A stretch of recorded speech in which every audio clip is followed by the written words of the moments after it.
address the commission as part of our public comment period? Okay, if not, we'll move to our first item on the agenda, which is Austin Turner, presentation with respect to Morgan County emergency equipment.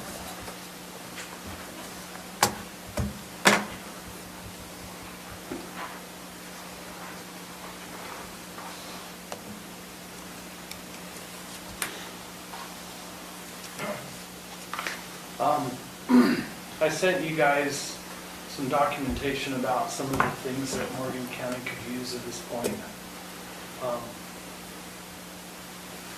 What I have on there is a Haglund Snowcat. Well, let me rephrase that. It's a Haglund personnel carrier. I know in the past I've made a presentation to the county council about a Snowcat.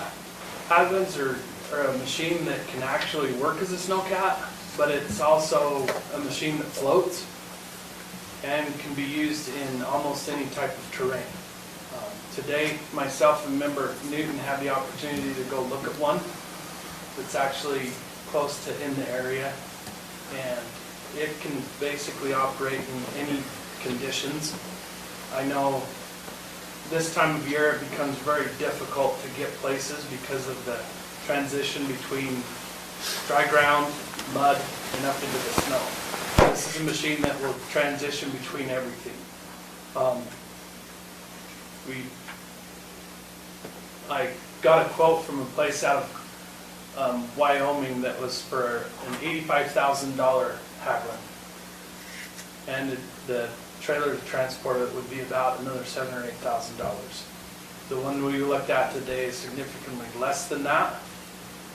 It's going to take some work to get it fixed, but it's significantly less than that. What I'd also like to do while we're doing this is replace some of the equipment that Morgan County got back in 2003. Right after 9/11, there's a lot of money flowing into the county, so we were able to acquire 2 Polaris ATPs, which Polaris only built for a few years and they don't even make them anymore. 2 Polaris MVs, which are a military style vehicle with tracks, and a 6x6 and a 6x6 Ranger. Out of those, we have 3 of them that are actually operational and we can still use. My concern is even the 6x6 we have and we use for Swiftwater, it's so outdated that some of the parts they have, they don't even make anymore. Another thing we'd like to do is get a drone. A lot of the agencies around us have drones that they can use for all kinds of things. Summit County just used a drone when they had a kidnapping and a high-speed chase. They used the drone to fly in the Hennifer Valley to find the suspects and apprehend them in a safe manner. We had West Valley City come up and show us a couple of their drones that they use on all their SWAT hits. High-speed chases, they'll send a drone out instead of having the police chase them through the area. They can have the drones track them and follow them. They use them for all kinds of things. So if we were able to acquire these items, we'd be able to use those in multiple different applications. If we had a drone would be perfect for when we have the wind damage. We could fly over the damaged areas and document them so that when FEMA comes in to reimburse them, we could show them the damage that had been done, like the TV tower going down. We'd have a GPS location on it, plus all the damage and everything we could prove. So it wouldn't be just a law enforcement application, it would also be for emergency services, documenting. Down in West Valley, when they have a house fire, they will actually bring the drone out and use the infrared on it to fly around the house and look for hot spots even after they've gotten it out, seeing if there's any heat coming out from under the rafters and things like that. The Haglund is actually designed to carry up to 4 people laying on backboards or cots. So if we had a situation out on East Canyon in the middle of the winter, a few years back they had a couple guys playing chicken on snowmobiles. The only thing is neither one of them flinched, and so they crashed out in the middle of East Canyon Lake. The first plan was to drive the ambulance out onto out onto the ice. That got denied rather quickly by the ambulance supervisor because he didn't want to have to explain to the county why the ambulance was in the bottom of the lake. As Morgan starts to expand on our recreation and things we're doing, for example, up at Lost Creek, they just got through having a hockey tournament that you guys might have heard about. They actually booked out, our little hotel was completely booked out for that hockey tournament. When I went up and looked at where they did that, I was like, oh, if one of these guys, one of these hockey players or that got hurt out on the ice, we wouldn't be able to access it. We don't have the machinery or the ability to access it. So there's times when people call 911, they expect us to respond with the ability to help them. The gentleman we were talking to today, he goes, so how do you guys do it right now? And we have to tell him if we need a snowcat or need to get anywhere, we have to call in a different county to come help us. And so that's my proposal for that equipment. The money I'd like to use this to buy this equipment, back in 1983 we had a flood in Morgan. In 1984, the federal government reimbursed Morgan County $278,000 and a little bit more. It was a reimbursement. Back then, Morgan County took that money and they placed it on the shelf. And it has sit there ever since. And so I'd propose that we use some of that money to pay for this equipment.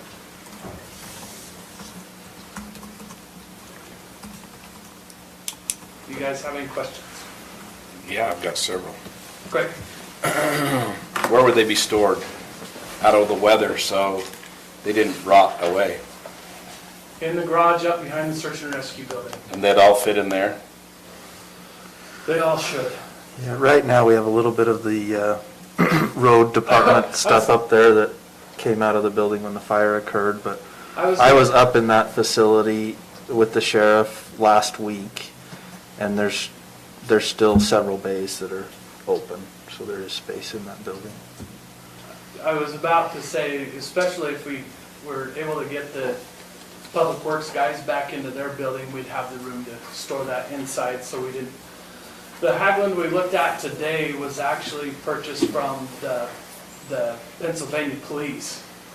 And Commissioner Wilson, that was a problem they had, is the tracks are weather worn because they've been sitting outside and they're cracked. Luckily, this Haglund we looked at today, they actually have replacement tracks there.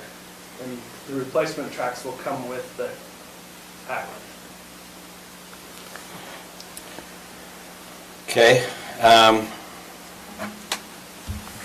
Drone training. I know that's not don't just take apparently you're saying, I don't know where you got these prices from, or if these are bids from people, or what? Is this supposed to be in the fleet department, from the fleet department? How's this working? The drones, Everything.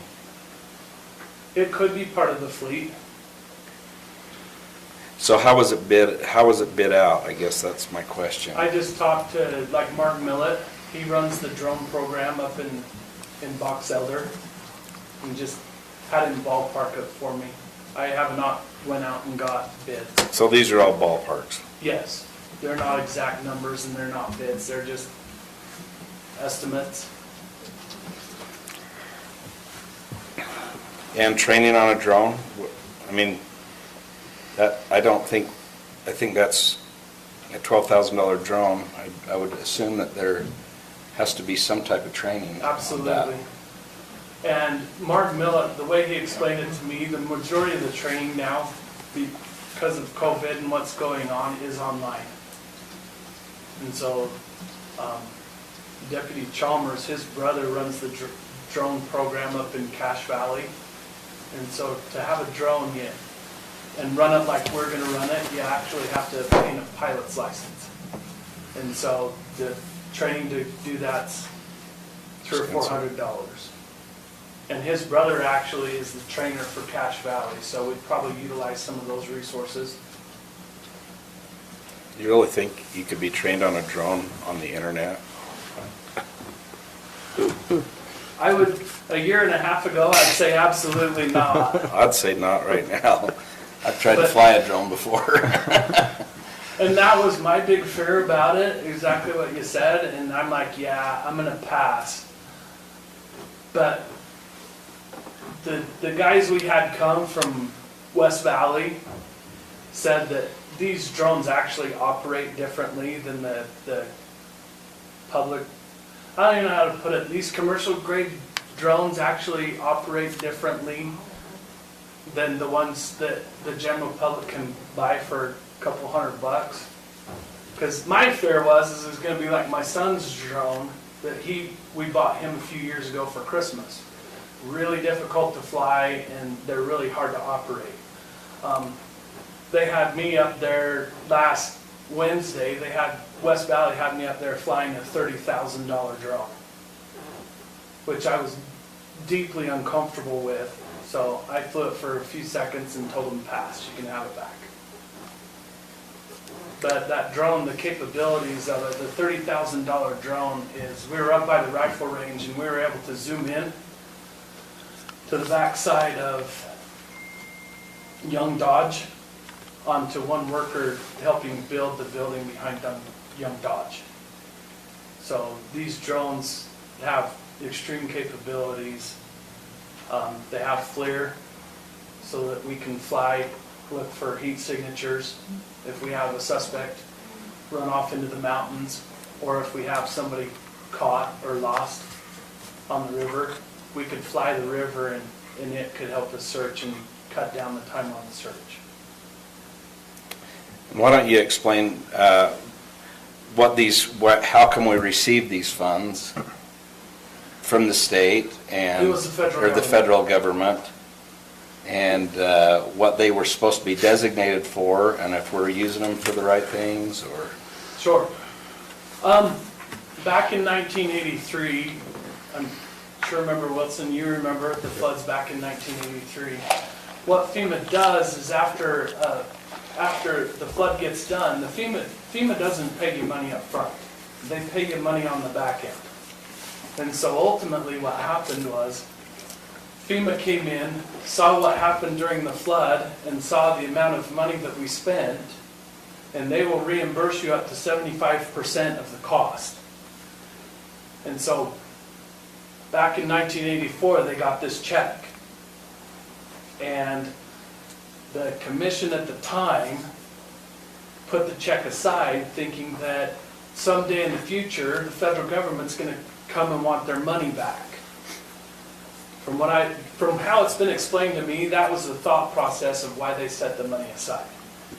Okay? The best way for me to explain it to you guys is, if you're paying insurance and you get in a car accident, the insurance company pays you after the fact, correct? So that money you get paid after the fact, if you've already paid for the car, that money should go to backfill that. correct. In Morgan County, that never happened.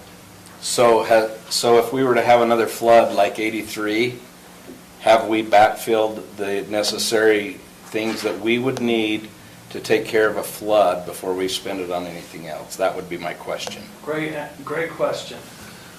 When everybody pays their taxes, there's a little portion of your tax, and Dee Waldron, when he was in the commission, he started an emergency flood fund. So everybody in Morgan, when they pay their property tax, there's a little fraction of that that goes into an account. And so there's another account that has over $300,000 in it, sitting for flood mitigation period. And so that's the money that if we have a flood in Morgan, we can pull from that first before we start pulling from general fund money. So we're kind of talking about two different, if we combined them both, we'd have over $500,000. But this money is separated out, sitting on the shelf, waiting for the federal government to come back almost 40 years and say we want our money back. Okay, I don't have any more questions. I do. Sure. So who is going to be trained on the drone and who's going to fly it? That's up to the sheriff. Okay. So it wouldn't be under emergency management, or, I mean, because if it happens to do with not just emergency, but it has to do with flooding, or that we have to go find something out there, then is that officer, whoever is going to be, I mean, is it going to be you? Is it going to be, or do you know yet? That's gonna be up to the sheriff, he's Okay. the boss. So, yeah, If his- search and rescue is under his purview, Right. it potentially, yes, could be me, or it could It be could be whoever somebody he else. designates. Okay, It I- could be I anybody myself- who's properly trained. Yeah. that's what I was hoping. I myself probably won't be, because even in a disaster, if we wanna have somebody fly that, I'm gonna be involved in some other things. Right. And so my recommendation to the sheriff, and he's not here, would be to train up a couple of the other deputies. Okay. When we're getting this equipment, you went and looked at a used one. Correct. Are we going to be fixing and repairing daily? Or are we going to be, I mean, should we be looking at possibly one that is newer or new? Just questions. These Haglunds are actually military vehicles, so the chance of us getting a new one is like zero. And they're made in Europe. They're extremely difficult. It's a European machine, Okay? and Yeah. so I think everything you'd buy here is a reconditioned one, if you buy one here. So he got pricing on a reconditioned one out of Wyoming, right. and that was, what, 85-ish?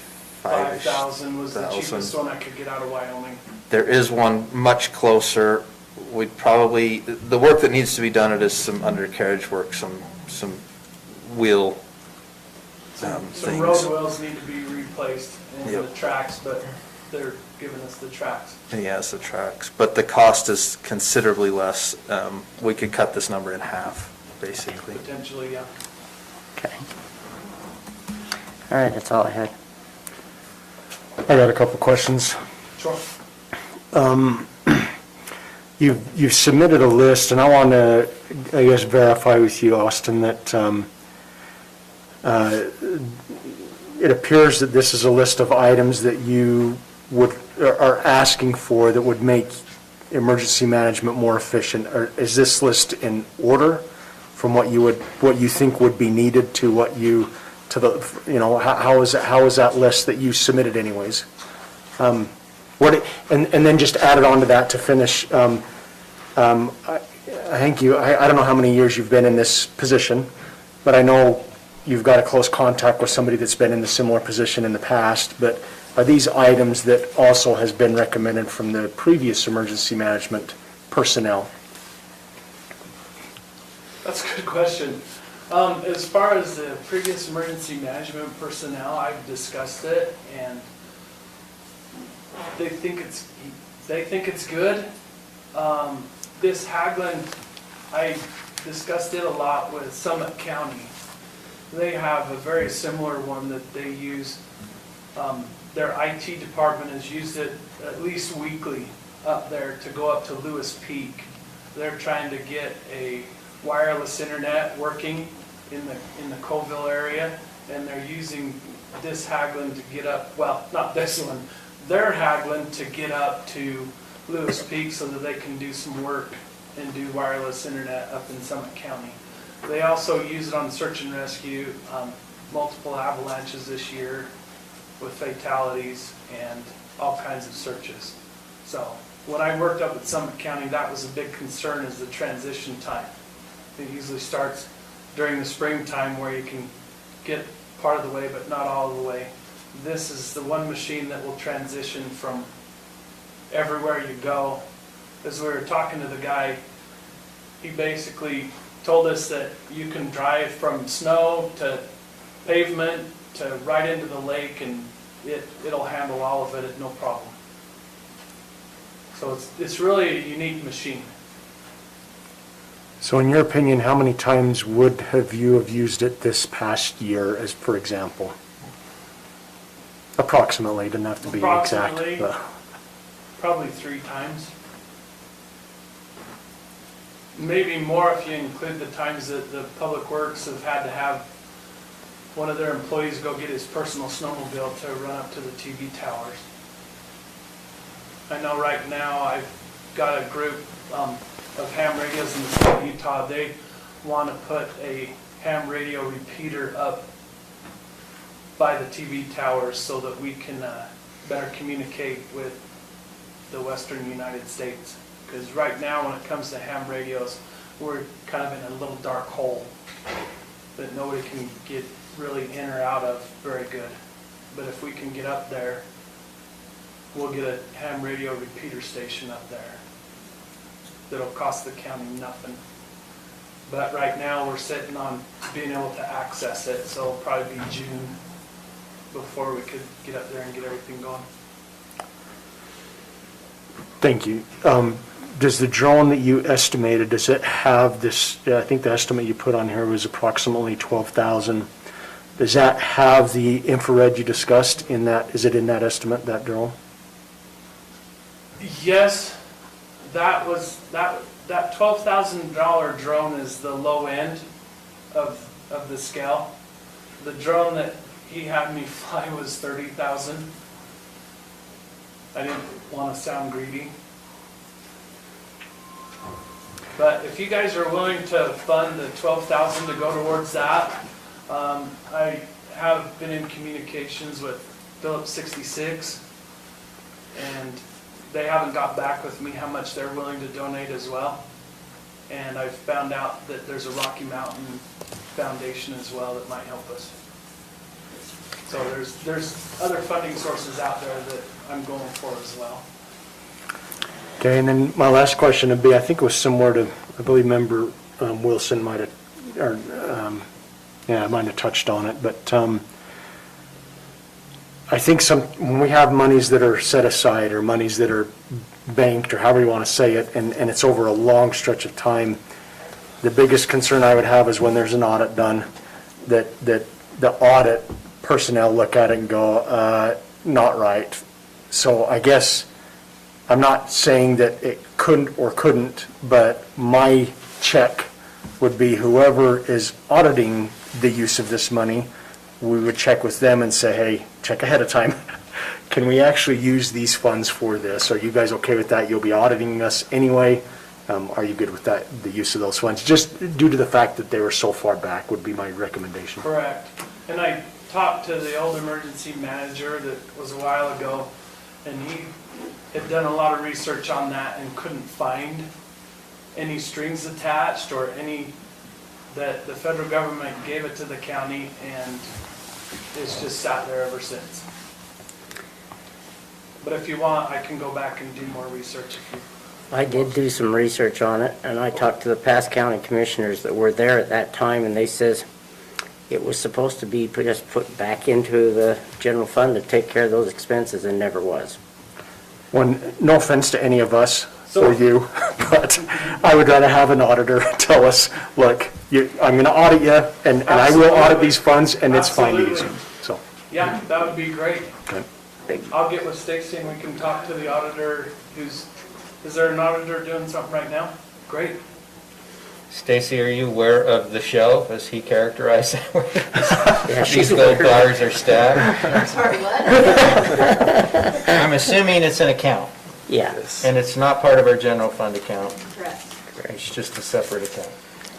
We wish it were an interest-bearing account for the last Right. almost 40 years. That would have been some Yeah, real that would have money been worth by now. $3 or $4 million by now.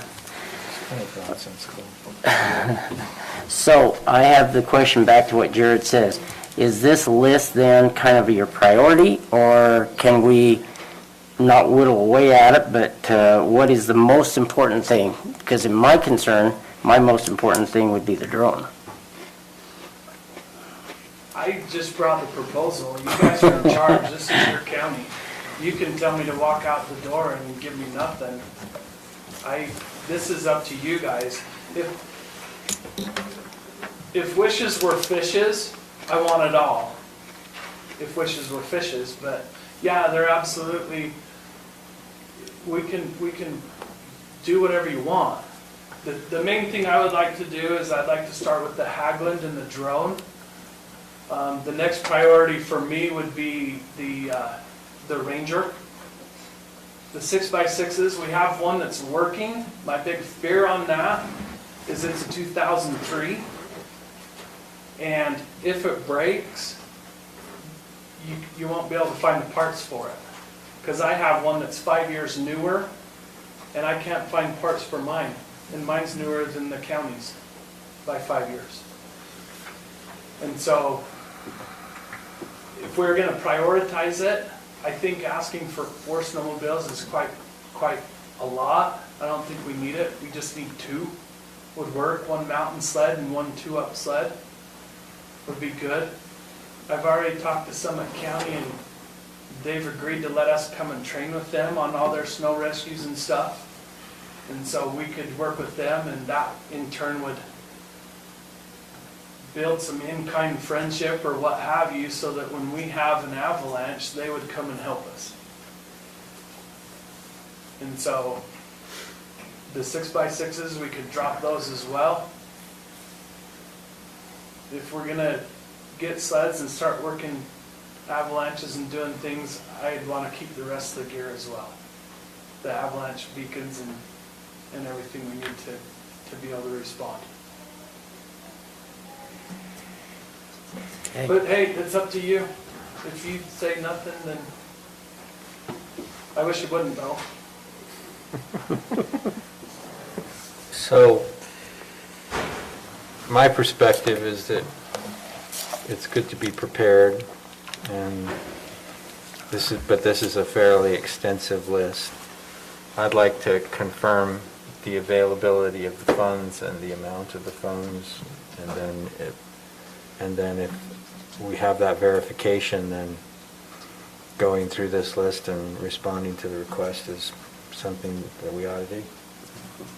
And I'd like to be able to be involved in the bidding process and stuff if it's going to be put in the fleet, and so I would like to be involved in that process. So. Plus, I think you're over purchasing anyway within the county. So that means anything within purchasing you ought to be involved with. And maybe another little recommendation as I'm thinking about it would be, I don't know if there's costs for training for flying the drone, but Sure. I know, just a quick little side note, when I was an engineer at Weber County and the fire happened in Uinta, we had 2 officers from Davis County come up, and by law, you needed to have both and one watching out while one was operating, but they were absolutely amazing. They knew exactly what was going on, what they needed to do. They called all the right personnel because of their training, previous training, so it was a phenomenal ability just to be able to have them do that. But I would want to also see the costs included in doing that training to fly the drone. So one maybe parting thought is, we're lucky we're not Wyoming, Colorado right now. As anybody's watched the news, there's been some major snowstorms along. I would say we're unlucky. I'd like that. Well, yes and no, because both Denver itself and also the other parts of Wyoming, they've been driving their Haglunds down the interstate.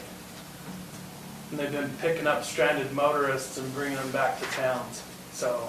If we ever get that much snow, I'll I'll come pick get people you. up. You'll drive for us? Yes, I will. It's both a blessing and a As curse. long as I have gas in my snowmobile, I'll be there. That works. So at this point, Yeah, so I don't know if there's a motion. Again, I don't know how we would verify the availability and appropriate use of these funds. Do we know, was there any documentation associated with the transmission of the funds? Is that just something that we need to have Jan review? I'll bet Stacy could tell you right now if you asked her. I could say, I talked to Zach on it too, so. Yes, we have it's there. and previous auditor recommendations on all of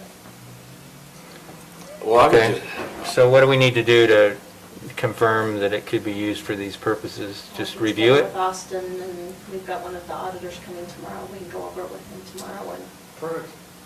Just say, share it with you afterwards. really, it's just if he agrees with previous audit information, right? Yep. That's what it sounds like. It sounds like it was funding for emergency preparedness and so forth, so this is one. If we're gonna spend it anywhere, this seems like a, probably, I would just like to know that it's gonna be in storage, out of the weather, Right. if we end up getting some stuff, that it's not sitting out rotten. I have no idea where our boat is yet. I still have to find our I know where it's boat. at. Where's It's it in the at? search and rescue building. so are the four-wheelers and the Yeah. Ranger that we have. The I thought it was boat's used in actually- the game of chicken he mentioned The earlier. boat's actually underneath the search and rescue building. There's a garage underneath it. So it's been kept out, or in storage? It's under the, yeah. Why do we have a boat? Cool. Bodies of water upon which we So have to I guess perform- my only thought is on the Hagland itself, being that we had talked with a private party that had one for a much lesser cost than if we have to buy one out of Wyoming or whatever. I don't want that opportunity to go by if we wait too long, and I don't know what your thoughts are on the best way to deal with that. Because the cost was, like I said, probably half of this with those repairs and a trailer that it needed. So, I mean, probably 65,000 is what I was guesstimating. I don't know the best way to go about that and make sure that we don't. Well, I wait can't too long to imagine miss it. everybody's running out looking at Hagland's tomorrow. No, I'm not saying tomorrow, and I don't know if maybe we can, talk I to think the within the gentleman and next, say- by the next meeting, I could get with him, we could get bids, we can talk to this gentleman and stuff, so. I Do you thought think that- he'd be reasonable enough to wait like that? We can ask. I mean, we had one potentially 3 months ago, Right. and it was sold before we ever got to a meeting to discuss it from a local party. Correct. So, and maybe we can just talk to the guy and see if he's willing. If he is, great. If he's not, we'll move forward. Yeah, if he's not, it's gonna cost us more because we're gonna have to go elsewhere, but. Okay. So do we need approval? I mean, So do you need a motion?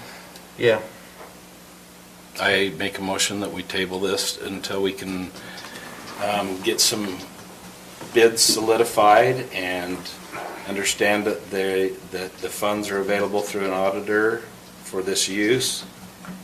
And anything else we had said? I'll second it. I think that was it. okay, so there's a motion by Member Wilson to table item E1, seconded by Commissioner Fackrell. Are we tabling or are we postponing till the next meeting? Postponing till the next Postponing. meeting. Okay, postponing till the next meeting, subject to verification of the availability of funds and the usage of the funds for this purpose. And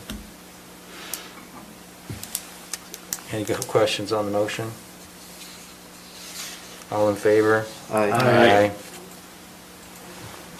Okay, thank you. Perfect, thank you. And I'll get Commissioner Wilson. Okay. Thank you. Okay, item number 2E2, Boyd Kerrigan and Mike Newton, review and implementation of standards of performance policies for volunteers with Morgan Fire EMS. Okay, Boyd, you could probably introduce this better than I, but basically we asked the HR department to help develop some standards of performance for the department. Boyd worked with Emily, they put some documentation together, I went through all of it, I've sent it out to all of you as well, the most recent iterations, we had some changes. Some of the areas we went over multiple times and made changes multiple times. Jen has reviewed as well and provided his comments. And there were a couple folks who sent their comments in anyway as well. Yeah. First of all, Tina Kelly said that we can use some of that flood money for a new fire truck. Thanks, Tina. Yeah, it's time that we update our standard operating procedures for your fire department. So we're just updating them, and this is one that kind of come up that was new, that we've never had before. And it's basically, the purpose of it is to establish Morgan County Fire EMS Department standards and set forth a procedure for determining active volunteer status versus inactive volunteer status for department members. You've all had a copy. Robert did a great job of amending it, making it read really well. Jan helped us a lot. And Emily, she was a great asset to us. She bought off on it, Jan's bought off on it, so I'm just here to see if you have any questions on it, or if we can go ahead and just go ahead and implement it. So everything that was redlined in there, Boyd, was that all the changes, or, because as I read, One that was all updated with all the changes. there's another one? I sent it to everybody, did you not get it? Well. That was the one you sent out today, right? Yes. Oh, I probably haven't looked at my email at that point. Okay. I just saw a ton of more employees that needed to be changed. So the word employee, but Yep. you All probably those got were it. changed, Okay. so everything's updated. The dates are correct Dates are now correct. instead of January. No, I thought it looked great. I did notice one other thing, the one that I made the comments on was the one section you sent me in Word, which was the active versus inactive. In the county fire rescue definitions, number 15, it says fire chief, the Morgan County Fire Chief, it says hired by the county manager. So we don't have a county manager, so it would be, I guess, the county commission. So is that, That's a good catch. not this one, but it's a different one? Which section Yeah, was it's the that? original one. So it's the one that's in our packet, It's in the definition. Yeah, it's administrative definition. definitions. Okay, It's on page 24 of our stuff. County fire rescue definitions, and it's the definition of fire chief. right.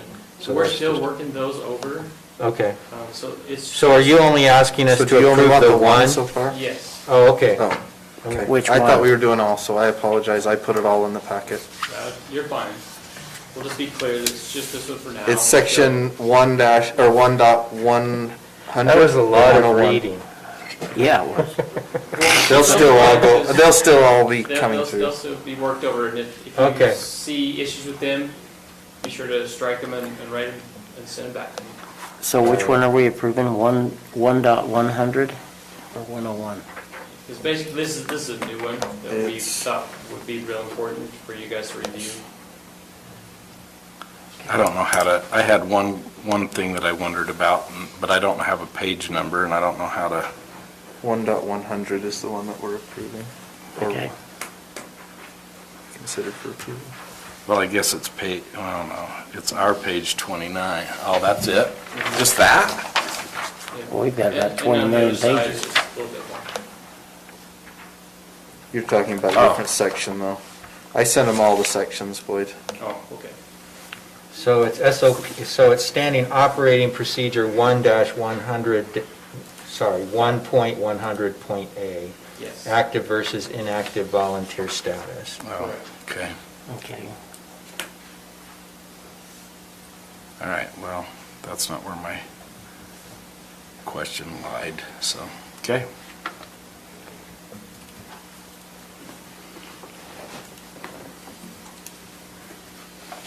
Okay, well, if that's the only section we're talking about today, then I'm ready for a motion unless there's other questions or discussion on that particular section. Okay, Mis- go ahead. I was going to say, Mr. Chair, I move that we approve the updated Fire Department EMS Section 1.101A as, Is it 101 or 100? It's just 100, I think. oh, 100, I'm sorry, I had 101 written again, sorry. 100A, as most recently amended. which I'll is the second it. Okay, so there's a motion by member Newton, seconded by member Wilson to approve the fire EMS standing operating procedure 1.100.A, active versus inactive volunteer status, as most recently amended. Any questions on the motion? All in favor? Aye. Aye. Okay, Thank you. thank you. So we'll look forward to the other stuff coming in. Yes. I'll get them all to you just like we did, and we'll go through them. and Great. Make sure they're right before I come up to approach you. Okay. Item number 3, Member or Commissioner Newton and Commissioner Fackrell, bylaws for Tourism Tax Advisory Board. In order to properly allocate funding received through TRT taxes, county needs to implement a Tourism Tax Advisory Board. Okay, so, as you all know, we've had recent discussion about economic development and using TRT funding to assist with economic development, both with the idea of potentially funding a DMO or other economic development items from that TRT funding. TRT funding is travel and resort tax funding, so this is funding that comes from room tax. We get some from the facilities at East Canyon when somebody rents a Conestoga wagon up there or stays in the RV park there. If there's Airbnbs in the county that are operated through a Airbnb type website, those websites send funding to the county. And now with the hotel, we expect to see an increase in that funding. In the past, the commission has just allocated funds for TRT from that account. But in my understanding of the state code, there actually needs to be an advisory board that recommends to us how those funds should be spent. So they function much like the CED board or like even the planning commission in that they're advisory in nature.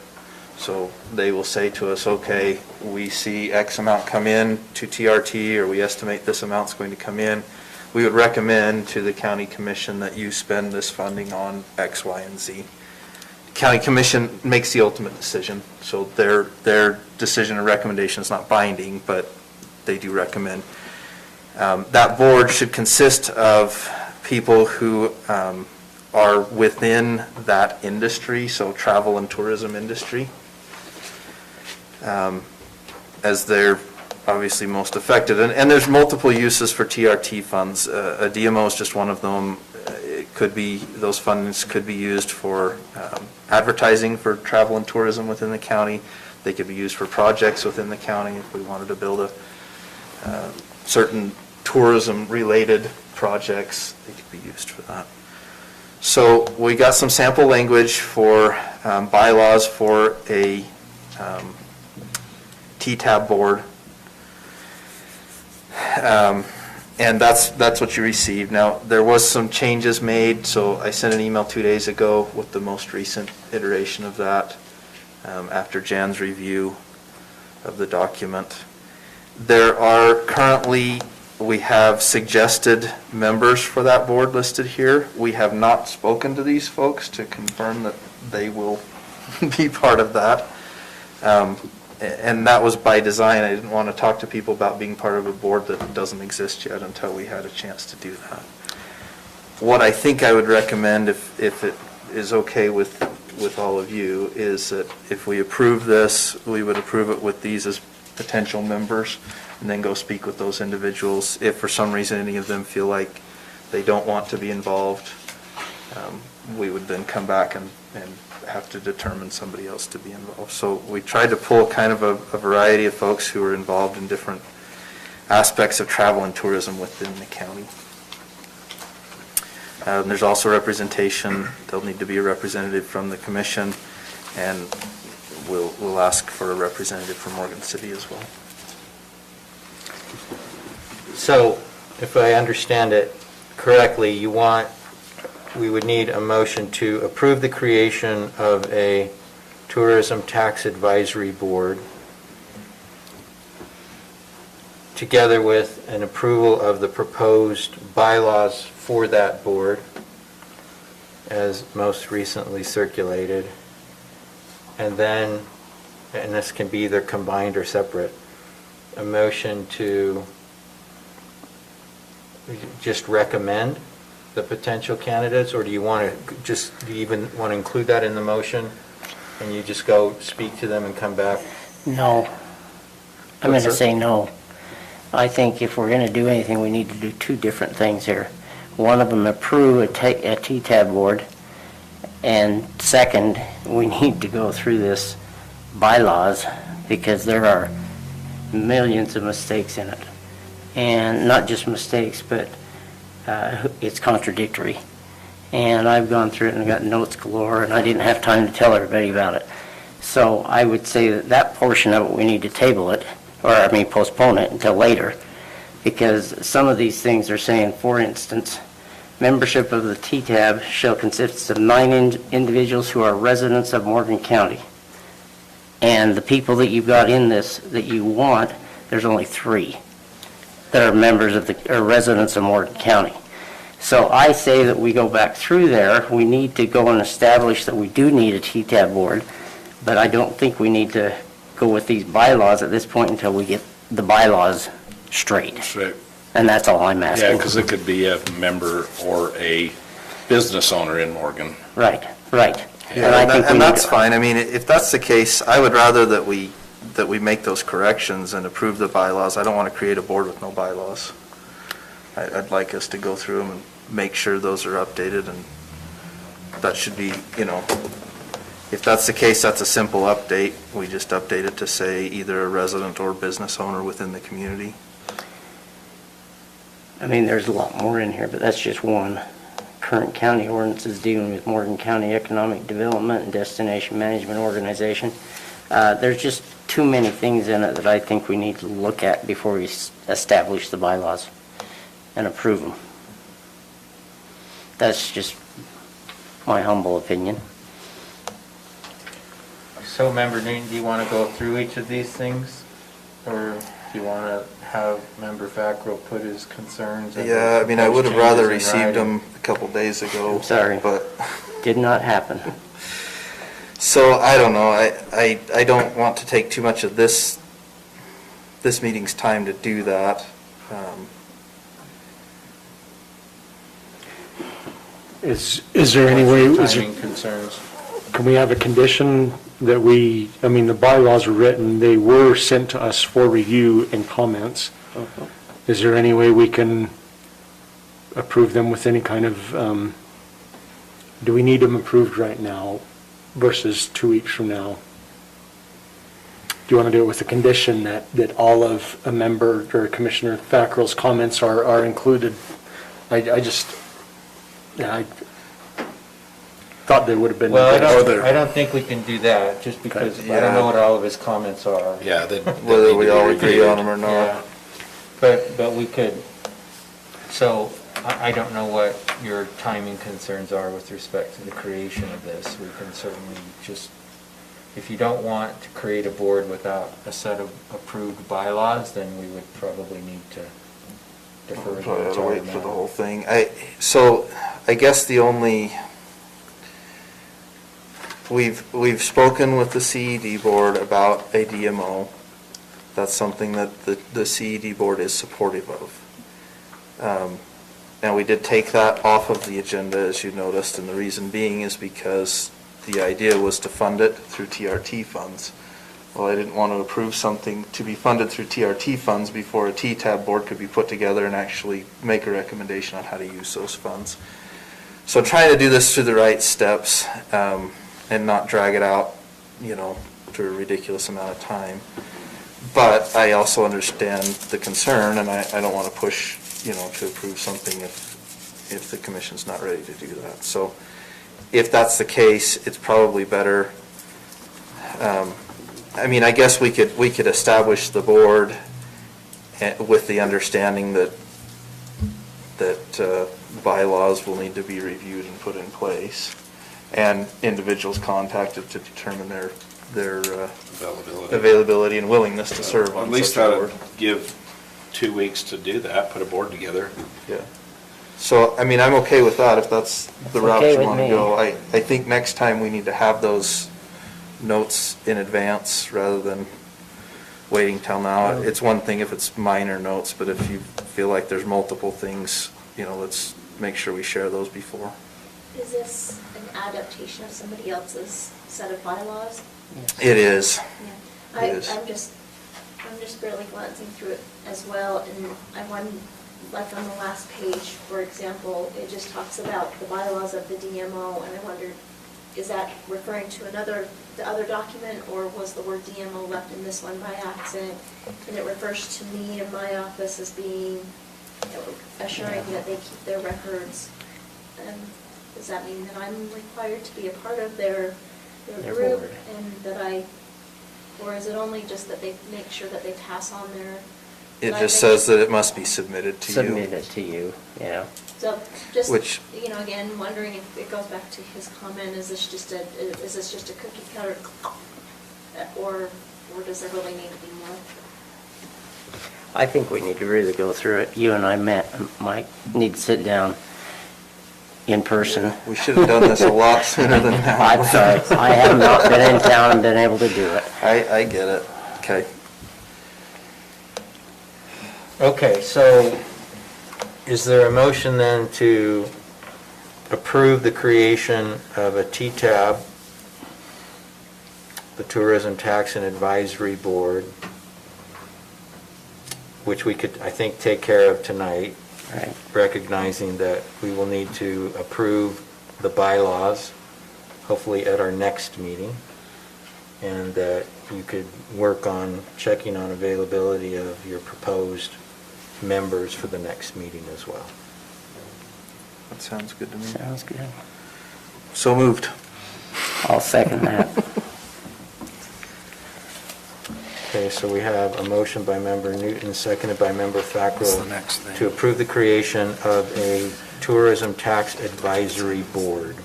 Then I need a break. Any questions? All in favor? Aye. Aye. Okay, that takes us to the end of our action items. We'll take a 5-minute break before we begin our public hearings. Thank you.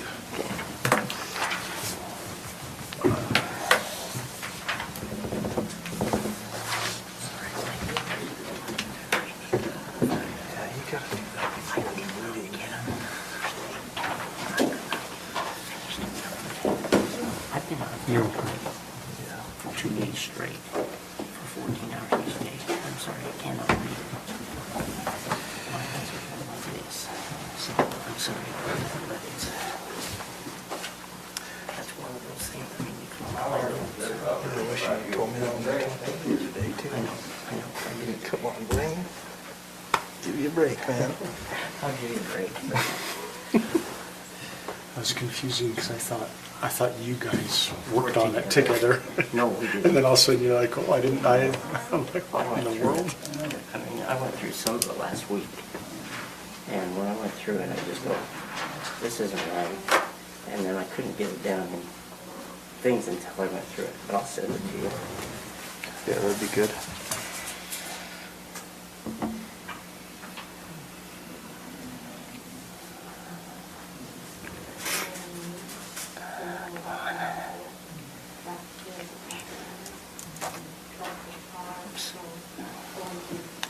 Sorry, Mike, it has to be that way once in a while. Okay, it's coming to you. Okay, and you can see some of my stuff in there, and then I just think we need to go over it and really look at it, So because what there's I'll some do- things in there that says travel, and then there's other things I'll that says take, tourism. I'll take your notes and just redline the existing one, and then when we come back, When I It's kind come of- back, I'm gonna probably be even doing more to it. Well, that's what I was gonna say. It's actually very frustrating for me because when you create something new, we have no clue how it's gonna go, Right. how it's gonna work, how it's not. So there could be potentially hundreds of comments. So for me, I was almost like, adopt it and let's see how we use it. And if we run into the issues, then let's take care of yeah, them. and if it needs we to have no be clue. adjusted. And that's my problem too. I look through it and go, yeah, it looks good, because, Good enough to get going. yeah. Okay, but if that's. But I don't what know you whether need- it's gonna be, That's a starting point. you're absolutely That's your right. rifle range. That's, The city has a easement through there. Oh, okay, So you go research from there. okay. I would suggest giving private citizens easement across what we talked, but that's at least a map. And you can go to Brenda and get Okay, more so, information. so you're saying, I think that right along the fence line, Uh-huh. he wants to graze them up here. right, I also gave this him- is I the gave- north, I gave him the key to go through there, right. so he had at least permission. So this here is Morgantown, that's where the building sits, right there, somewhere in here. And this is that easement. Oh, from- okay, yeah, you bet. Is that the road? We may be able to do better with a bigger ball. Okay. Starting point so you know which to pull. All right, okay, all right, thank you. Well, Mike, can we approve it You with didn't get much numbers. making revisions afterward?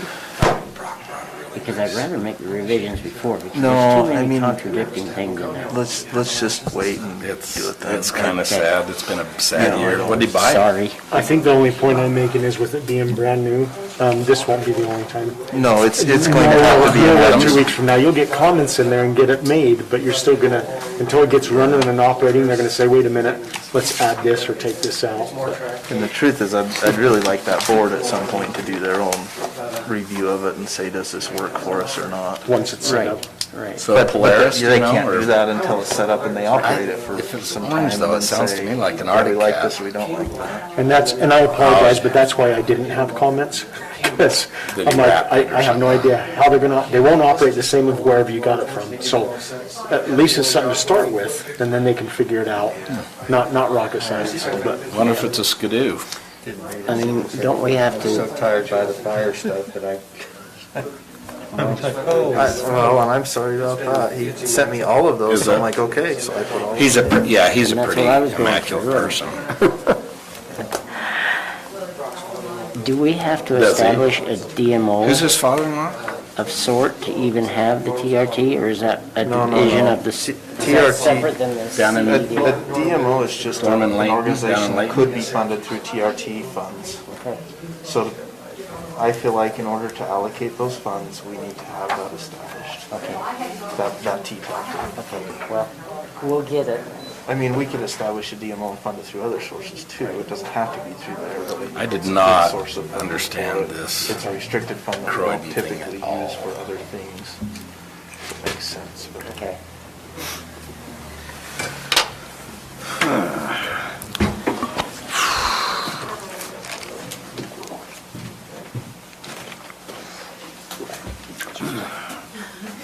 I told you there was gonna be possibly some more stuff later in our conversation. Okay. Now I'm done. okay, we'll move into the public hearings portion of our agenda. Our first item is Lance Evans is the presentation, a proposed amendment to the zoning map of approximately 9 acres from A20 to, I think it's A20 and CH to RM15, located at approximately 4875 West Old Highway Road, Mountain Green, Utah.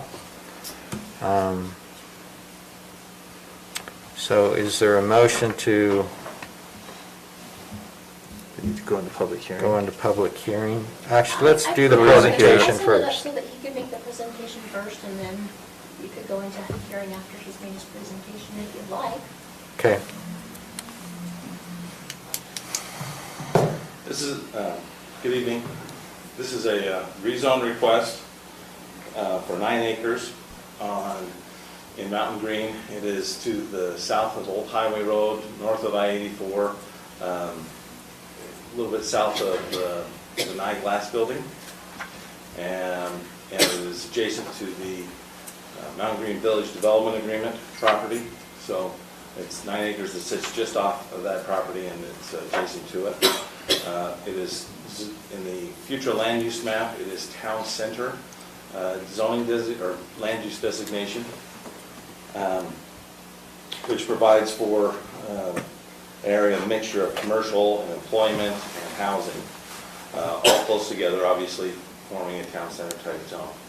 So this would be at the edge of that, but still within the town center area. The property is currently a little bit of highway commercial, and then some A20, and then mostly A20. The property surrounding it to the west is the is vacant land. To north is the small commercial that I mentioned. To the northeast is some large lot residential. And then to the south, I don't know if you can, the projector's all messed up, so that's why I'm not projecting the map. But it is, let's see, it conforms to the future land use in the general plan. It meets the designation for the town center land use designation and what would be required there. And Planning Commission reviewed the application and recommended approval. This would be putting in multifamily housing. There would be design requirements for this multifamily housing. And so that would help to mitigate any impacts to the adjacent neighbors. There have been some concerns raised about, well, I don't want to live on 1 acre. It's pretty open and this land is currently vacant. I don't want to see a big apartment complex next door. But with the design requirements, we can introduce some landscaping and some architectural requirements that will help to mitigate that. I'm not going to say it's reduce and remove all the impact, but it will help to mitigate it. And would help to get some rooftops in that area for potential commercial and future growth of the town center. So Planning Commission and staff are recommending approval. Is there any questions? What's the process for imposing the design requirements? You have a conditional use permit would be required for multifamily. So we would be able to look at the site plan, the orientation of the buildings, the parking, the landscape areas, that type of thing. And through the conditional uses, we could mitigate for any, negative impacts that would have. Well, not any, but we could try and mitigate some of the impacts of the development. It's I guess in the community it's a little catch-22. We've got this town center area, it's got to start somewhere. Yep. And there's going to be future commercial coming in to this area in time, and we need the rooftops and the housing there. We need affordable housing in the community. But I also understand that, hey, I've enjoyed looking out my back window at a nice agricultural field, and that's been nice. So it's a tough one for the community, and I understand that. But at the same time, that's what the future land use map and the general plan process was for, and it designated this area for growth. Do we know what kind of complexes they are? I'll let the applicant get into details if they want. Okay. Just in regard to the application that's in front of us, it's a rezone application, so we're Okay. looking at anything that would be allowed in the RM 15 zone. If they went multifamily, they could be townhomes, could be multi-story, but we would look at those different land uses. And so when you're making a decision on a Rezone. we want to look at any possibility out there, not just what the current plan is. Okay. Although, probably pretty firm plan. Any more questions for me? Lance, with the future land use map showing town center as the use, is there a reason that we're not rezoning to town center zone and instead are doing multifamily? The way that the general plan and the future land use map should work is that it sets out a high level, in this case town center, and I think multiple zones can meet that town center goal and objective. The applicant is requesting multifamily because I think that's what they want to do. But we could ask for town center, and then we would require a development agreement. That's up to the property owner to request that, if you felt that that was more important to go that direction. But I guess my point is the future land use map designation does not have to match the zone. In the village low density, you could have half-acre lots, quarter-acre lots. The zoning doesn't necessarily have to match it. There's just kind of a maximum density. And the town center area, we have the design requirements with more dense uses. So generally, we update the future land use map before we do a zoning amendment. Our next two items do exactly that. Is there a reason that we're not updating the future land use map here and we're just leaving it as town center as the zone? Because the town center zone, or zoning the town center land use designation is already in place. That was already put on this property.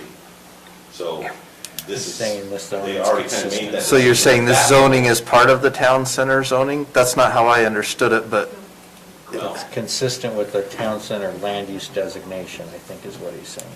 It's not the town center zone. correct. He's saying, So the higher level is future land use map. says Shows it this as area town is center. Town center. Under that, there's different zoning, and I'm gonna say tools, I always say that. The analogy is tools though, where, well, maybe we want town center, maybe it's commercial. Town center is a pretty flexible land use, and so it allows for multifamily or commercial or the town center zone. We specifically created a town center zone, but it doesn't have to be there. okay, so to be clear, the reason why we wouldn't update that here, but we will on our next application, is because the next application is moving from an agricultural zone to a residential Rural zone, residential, correct. which are different. Town center encompasses multifamily, commercial, et cetera, is what you're saying. Okay. That answers my question. So Lance, just a quick question. I know this is a rezone, and I'm glad that planning commission's looked at it, that you've looked at it, you guys are all say it works according with our ordinances. If we have a lot of units going in, is there anything in ordinance that says looking at it from a general master plan view, infrastructure? At this point, and maybe the answer is no at a later date, but I at least want to make sure we hear this in a public meeting anyways, that no, it's at these certain times, because I'd just be, versus piecemealing things at a time, and then saying, wait a minute, our infrastructure, we've got to now upgrade it, or whatever that may be. Can you speak to that? So we require in this case, there is the Mountain Green Sewer District, and it would be in Cottonwood Water District.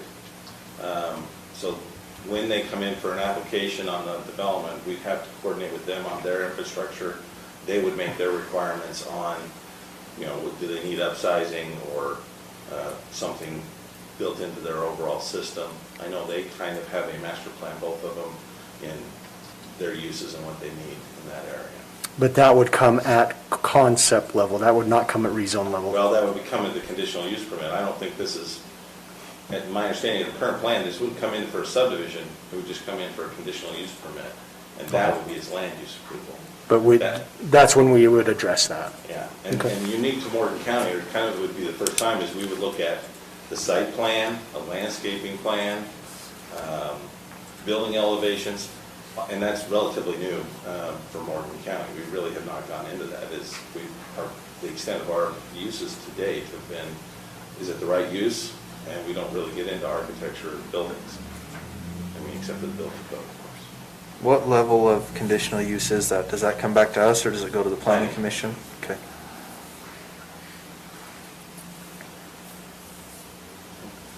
And the applicants here, if you'd like to hear from them. okay, if there's no further questions for Lance, do either of the Mr. Johnsons want to speak, or any questions for the applicant, or you're welcome to speak to us if you'd like.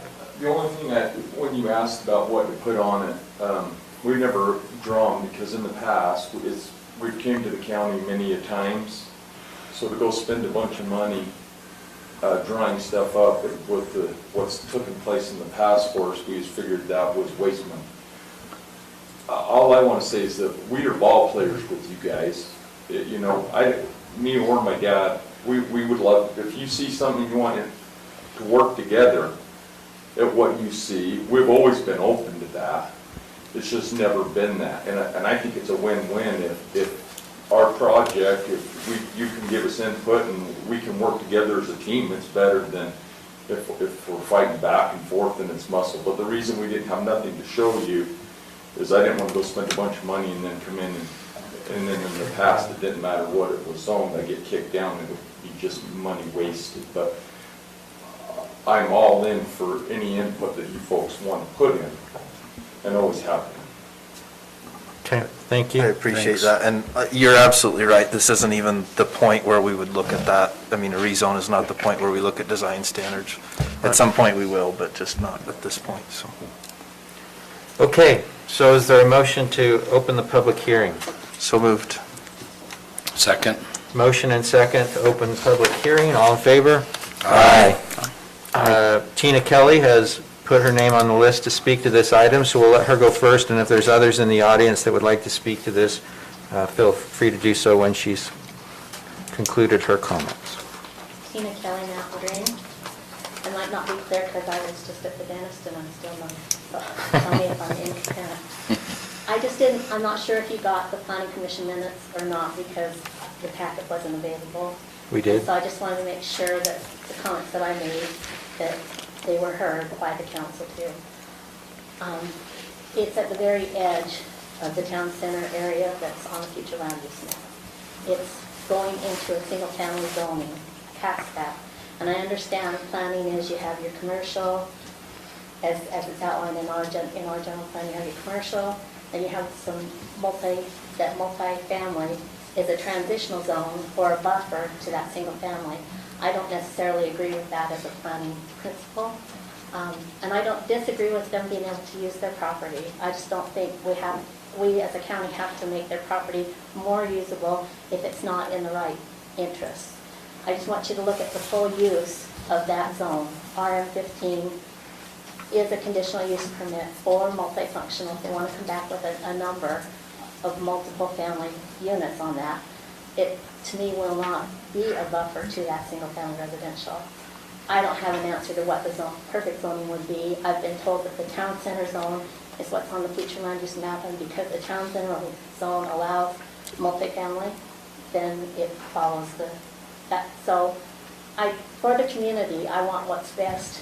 I don't want something that's been sprayed out with a fire hose right on the street like you see in a lot of subdivisions. And I know I can't ask that of them, and you can't ask that of them, but I can ask you to look at the zone as a whole and make sure it fits with that edge of the town center zone. Thank you. Thank you. And if you didn't see in the packet, the comments that were recorded on the minutes was concerned with the zone change will allow for denser multifamily housing that won't look or fit the community.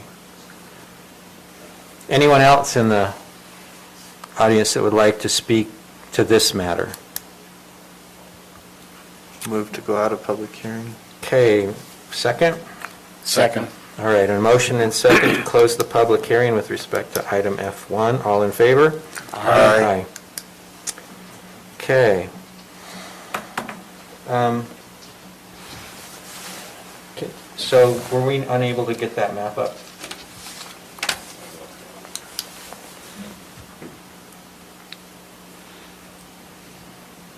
Oh, it was there. Something has happened to our projector.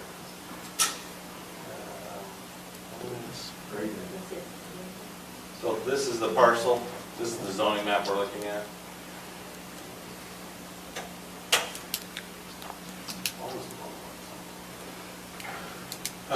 So, and is that the Cottonwood Creek that's going through the bottom part of that? I believe it's going right here. Yes, it is. It is. And then all of the homes that are on those R1 parcels, are those all basically are fronting up on Old Highway? Are there any homes back No. on that, closer to the freeway side? There's one. About right. Right there? Up a little bit, it's, yeah, right in there, there's one home right there. Okay.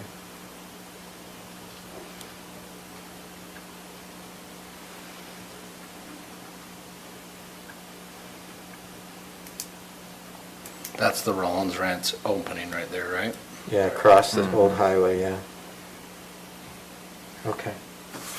And then do you have the ability to bring up the permitted and conditional uses in the RM15 zone?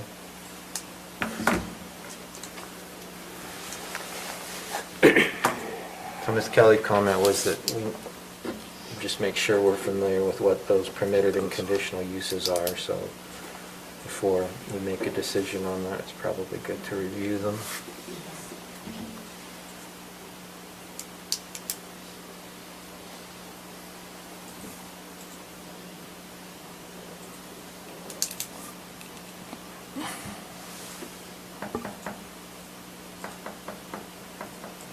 Do you own the commercial property as well? That's the one thing, I just want to make, we plan on putting no apartments on it. So I didn't know if you guys were thinking that, but. We already have a 7-acre parcel back in the CD zone that's approved for apartments, and when the apartments get built, that's where they'll be. We're gonna build nice-looking townhomes in there. So that's your current plans for a townhome product? Yeah, not apartments. I didn't mean to interrupt, I just. No, wanted to make sure that I didn't know. It's your application, so we want to make sure we hear what you have to say. So the apartments that got approved, so you guys might know on the board, so I know you all know where the bank is. So directly behind the bank is where the apartments got approved for.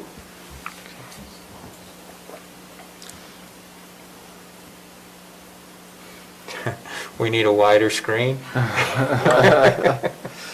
It's something wrong with the formatting. So here's the zone districts across the top here.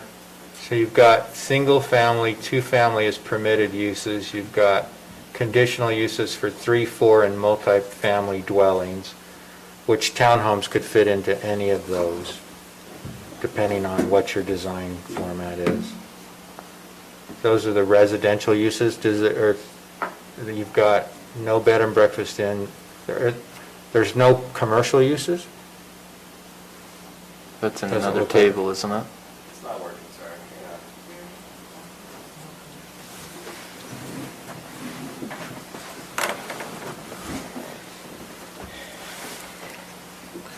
Being that it's residential, there won't be any commercial uses, right, Lance? Because I'm reading that's a that list separate just to tab. confirm. Okay. And that is correct. No commercial uses, daycare, religious, recreational vehicle storage is a C1. I don't know how that happened. Schools, government facilities are at C3, no commission level.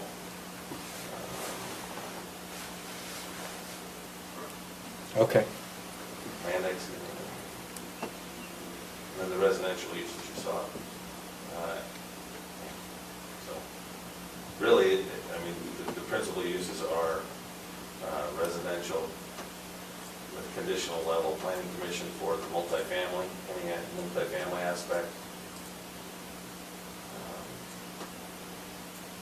And then schools, churches, temporary Okay. buildings. Any other questions or discussion? I was gonna say, right now, it's just gravel down there. In that whole area, it's gravel. They'd have to put something in for infrastructure. And gravel is in an agricultural zone, and they're getting greenbelt for it, so it is gonna be going out of greenbelt. Just as a comment.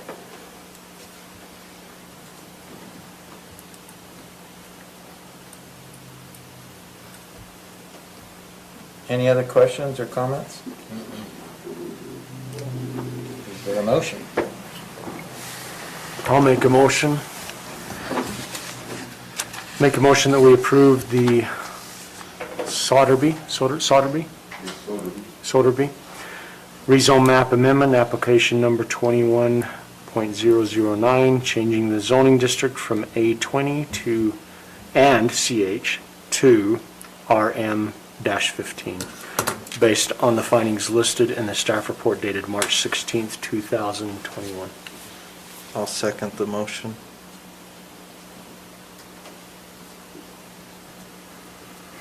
Okay, we have a motion by Member Anderson, seconded by Member Newton, to approve the proposed amendment to the zoning map of approximately 9 acres from A20 and CH to RM15. Any questions on the motion? All in favor? Aye. Any opposed? Okay. Can I ask one question? Sure. So before we go back, if you got a second where I could ask you all the questions? So on this ground right here, me and my dad was talking about it the other day. If you notice, this is where the commercial's going to be. This ground kind of feathers in right here. If when we get to the design, this is in the CD zone, would you be willing to work if it was better that maybe some of this ground go into this for the better layout of a grocery store or something, to swap a little bit of ground? Do you see how that ain't real square? I just wanna I'll tell ask you that what my personal preference is, and then before the other commission members can address it.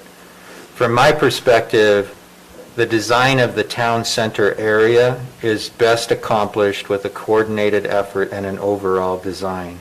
So my answer to that question would be absolutely yes.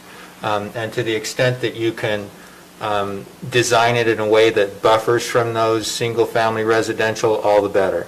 And so, and that's why, I mean, Member Newton's comment was, why aren't we, zoning this to be part of the town center zone? I mean, I'd be open to that as well. And I know you guys, on the advice of the esteemed Bruce Baird, don't want to open up your development agreement, but frankly, I would, from my perspective, the more that that's all coordinated, the better. Right, so. And we intend to do exactly that. We're team members, we're ball players with the county, and we're working on some commercial base right now. You'll be pretty happy pretty soon.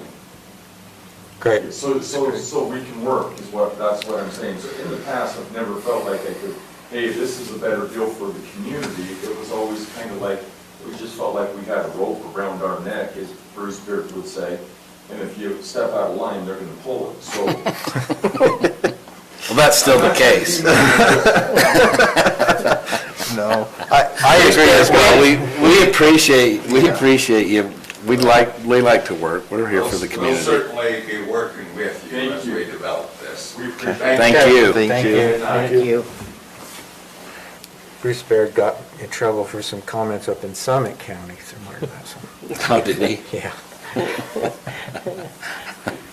Okay, that moves us to item number 2, F2, Haley Hill, proposed amendment to the future land use map of approximately .18 acres, changes in the designation from agriculture to rural residential, located at 2551 North 7000 East Croydon, Utah. This is related to our next item, which is a corresponding zoning map change. But let's go ahead and begin with item number 2.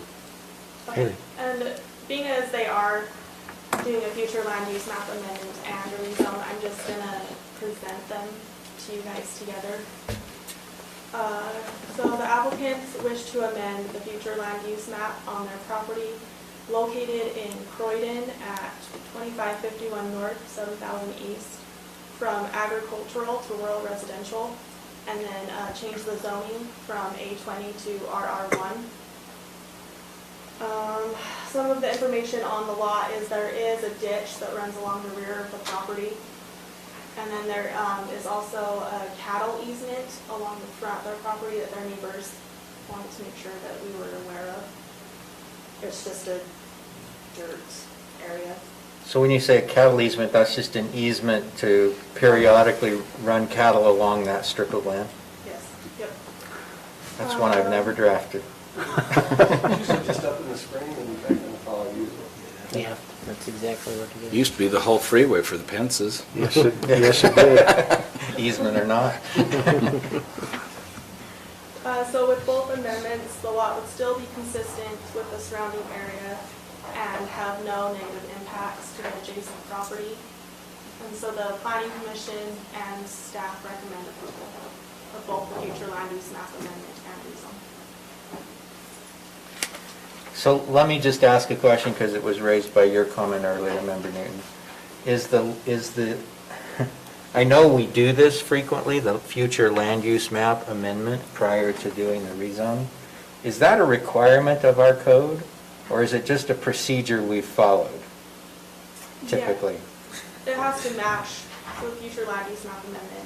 Well, most future land use maps are part of your general plan, which is an advisory document. There is no mandatory obligation to follow, and so this is .18 acres. Do they pay an extra fee to do the land use map They amendment? do, and I'll just, because since I've started here, we've discussed this a couple different times, and it has always been the direction from previous planning commissions and the county council that we handle this at this level of detail. To our earlier discussion of, under the umbrella of future land use designations, could our agricultural arguably allow rural residential? I would say yes, that our, 10 certainly would be okay. But Morgan County has always taken a very hard line on that agricultural is only for that, and if you want rural residential, you need to amend the future land use map. And so that's why we, on this tiny little piece, we've said, sorry, that's where the line is, and so you have to do a future land use map amendment and a rezone. I just think we ought to consider that in the connection with our review of our general plan. I think that's a good point. I agree. Agreed. I agree. And especially in situations like this where, this cost them as much probably in fees as it does for somebody on a much larger piece of ground, and this is a tiny piece of ground at the back of their lot. Yeah. So it's, Well, I gotta put a plug in for our fees though. Yes, in this case, it's $500 for the future land use map amendment, because it's a big deal. But relative to the amount of time we have to spend, whether it's .18 acres or 20 acres, it's not that much different, so. And that's not a particularly high fee, given some of the Does fees not I've cover our experienced. costs. But anyway, just a comment. Okay, any other questions for Haley on this? the only question I had is, I noticed that it says .18 on the future land use map and it says .08 on the zoning map. I assume both should be .18? Yes. Yeah, it should be 0.1. Okay. Okay, is the applicant here? No. No. Okay. Motion to go into public hearing? So moved? Second. Motion and a second to go in public hearing, all in favor? Aye. Was there anyone on the list for this one? Just me. Teach me, why are we doing this? I can tell you the end goal No, here. no one listed? No one listen. Okay. Let's go ahead and close the public hearing. Anyone in the audience that wants to speak to this issue? Okay, motion to close the public hearing, please. So moved? Second. All in favor? Aye. Okay, Now I can ask my question. you can ask your question. What are we trying to accomplish? I'm trying to figure that out. The Ever applicant since has I've a seen- desire to subdivide this piece of property. They have sufficient frontage to do it. But in order to have enough of, and help me if I'm wrong here, as I understand it, because I talked to the applicant, in order to have enough acreage in the RR1 zoning for 2 lots, they need this little .18 acres to be part of the RR1 zone. Oh, so not a subdivision, but it is 2 lots. It is a it's a 2 lot 2-lot subdivision. subdivision. I understand. It'll add 1 lot. Now, what we're doing doesn't do that. They still have to come back and do the subdivision, but what we're doing allows them to apply for the subdivision. So in this, then, it's a 2-acre piece. Make sure I understand this. It's a 2-acre piece, or with this, it will be a 2-acre piece. It's already, it's a little over 2 acres, and it's already that size. It's just a portion of the property that's part of the parcel is not zoned RR1, it's zoned A20. And they're gonna divide Okay. the whole piece up. So this is a product to a certain extent of the so-called tunnel zoning, Yep. Yeah. where they go back a certain distance from the center Right. of the right-of-way as opposed to the back of the properties Okay. and the zoning map. At one Alright. time, Lance, we used to have the ability, if your property crossed into 2 zones, you had the ability to build in whatever zone you wanted, Still do. as long as you met the front, right? Right. So why do they need to do this? Because in order to build in 2 zones, the ordinance was changed in 2017. There's more history back here, but my understanding is that the ordinance was changed that you had to meet the frontage requirement And the and acreage? the area requirement of the zone you're taking access from to build in those two. If they split this, right now they have like 1.8 acres in RR1. That does not allow them to do 2 lots, that allows them to do 1 lot. So now they have this extra 1.18 acres, and now they have 2 acres in RR1 they can subdivide. Okay, I remember that was changed at some point, but I couldn't remember I believe the it's March reason. 27th. Okay. I'm fine with it. Mr. Chair, I'd like to make a motion that we approve the future land use map amendment of approximately .18 acres, changing the designation from agricultural to rural residential, located at 2551 North 7000 East Croydon, Utah. Second. Okay, a motion by Commissioner Newton, seconded by Commissioner Wilson to approve the proposed amendment to the future land use map of approximately 1.0 acres from agricultural to rural residential for the property located at 2551 North 7000 East in Croydon, Utah. Any questions on the motion? All in favor? Aye. Any opposed? Okay. Mr. Chair, I move that we go into public hearing for item number 3. Can we do that without hearing? We already heard both of them, right? Okay. Is there a second? Second. All in favor? Aye. Aye. Are there any members of the public that would like to speak to the rezoning of this .18 acres? Mr. Chair, I move that we go out of public hearing. Second. All in favor? Aye. Mr. Chair, I move we approve the zoning map amendment of approximately .18 acres going from A20 to RR1 located at 2551 North 7000 East Croydon, Utah. I'll second it. So we have a motion to approve by Commissioner Newton, seconded by Commissioner Fackrell of the zoning map change for the .1 acres from A20 to RR1. Property located at 2551 North 7000 East Croydon, Utah. Any questions on the motion? All in favor? Aye. Any opposed? Any commissioner comments? I have one update with respect to the Airport Advisory Board. I think by our next meeting, we'll have a more definitive proposal for the expansion of those 1.5 or 2 rows for hangars. Stacy, are you still working on that information for me? Okay. Hopefully we can have that by then as well, in terms of what the economics of that mean. I think there's been some positive movement from the water company, Cottonwood Mutual Water Company, in terms of that cost.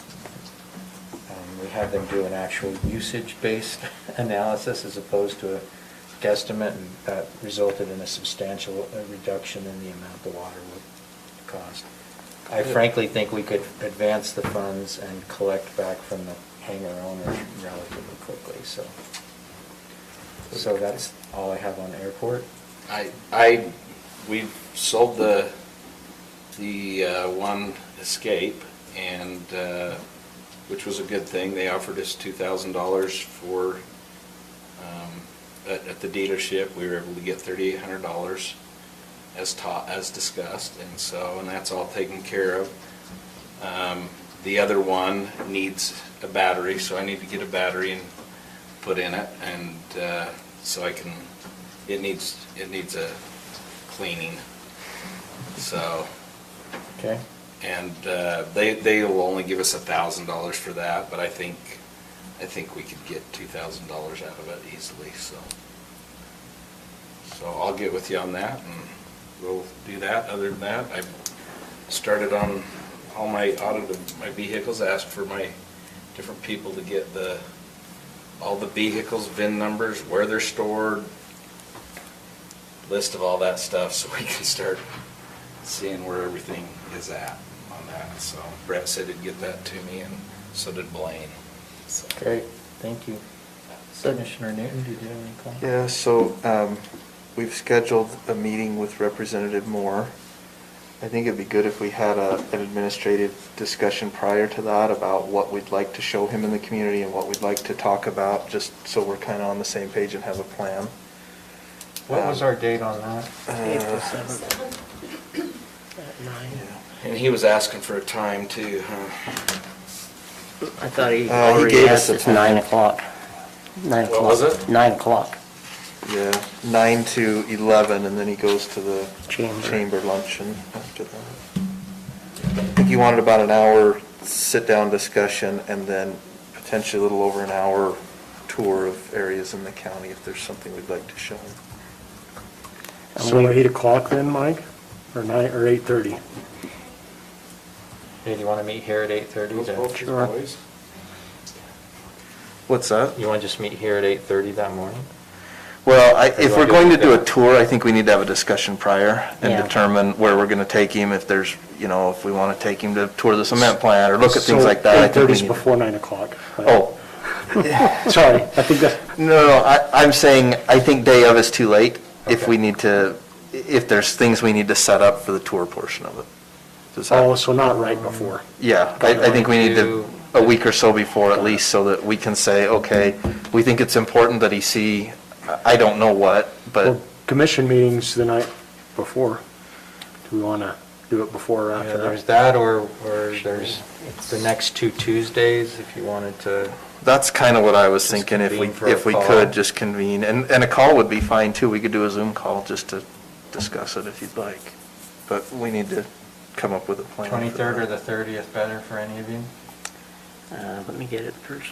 I know the week of the 30th is the spring break for school, I don't know if that affects any of you. Let's try it doesn't affect me. What, if the 30th works, that'll be the day after that scheduled mediation, and I could report to you on That'd that be as good well. too. So when do we want to do it? Let's, 5 o'clock on the 30th? Does that work? Did you Yep. say the chamber's feeding him lunch? Yes, yep. Yes. So we do not Out have, of the fleet? so we will not have a, Well, that's something we need to discuss too, how are we gonna make those rounds? We'll figure that out, I guess. okay. I'll just ride in the back of my truck. Might be cold. Might be snowing. We'll show him a real good time. Also give him right on the new Keurig if it comes in time. Yeah. Whatever German machine. I imagine that's a very fast mover. It's a hot cocoa, sorry. Okay, do you want to meet in person, or do you want to do a Zoom call? We can do a Zoom. Yeah, Zoom call.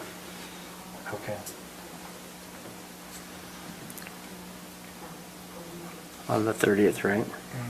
3 to 5, okay.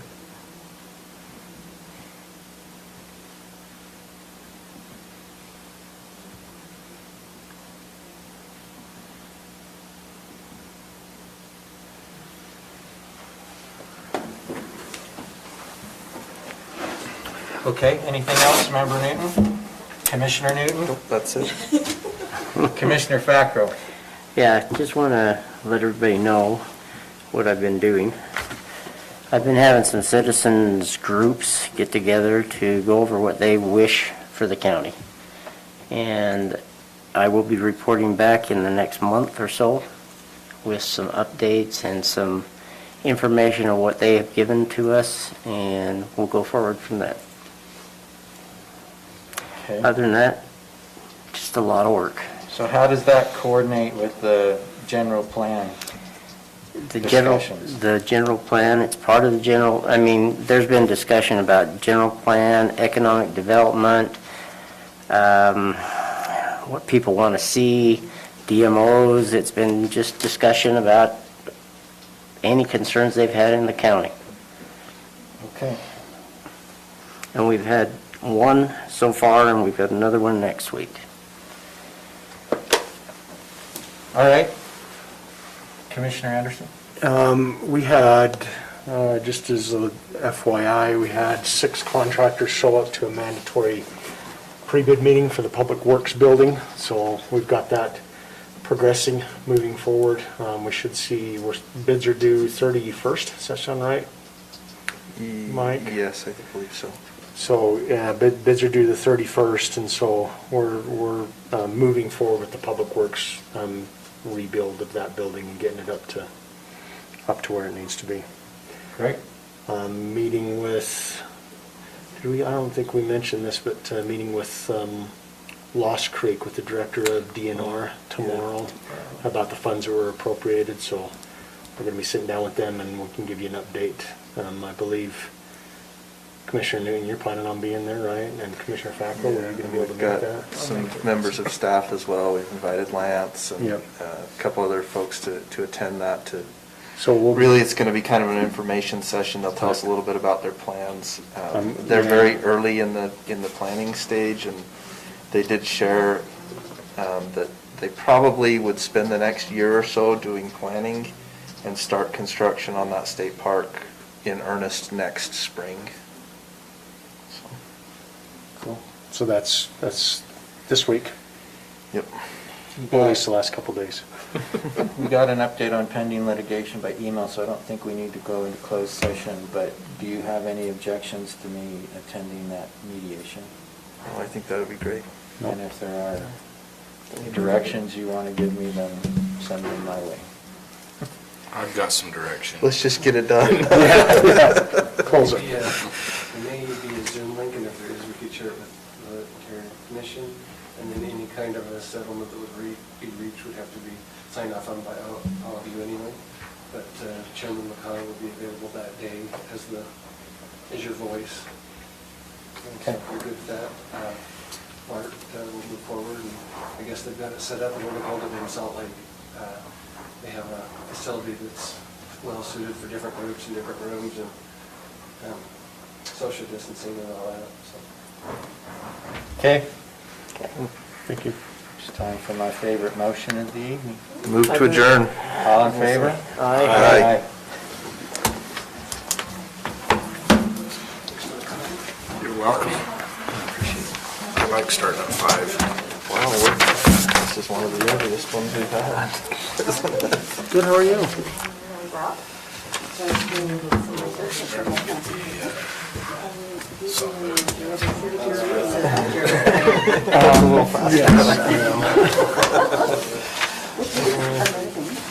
That's all it said, I would recommend. I know it's our practice, yeah. Yeah, let's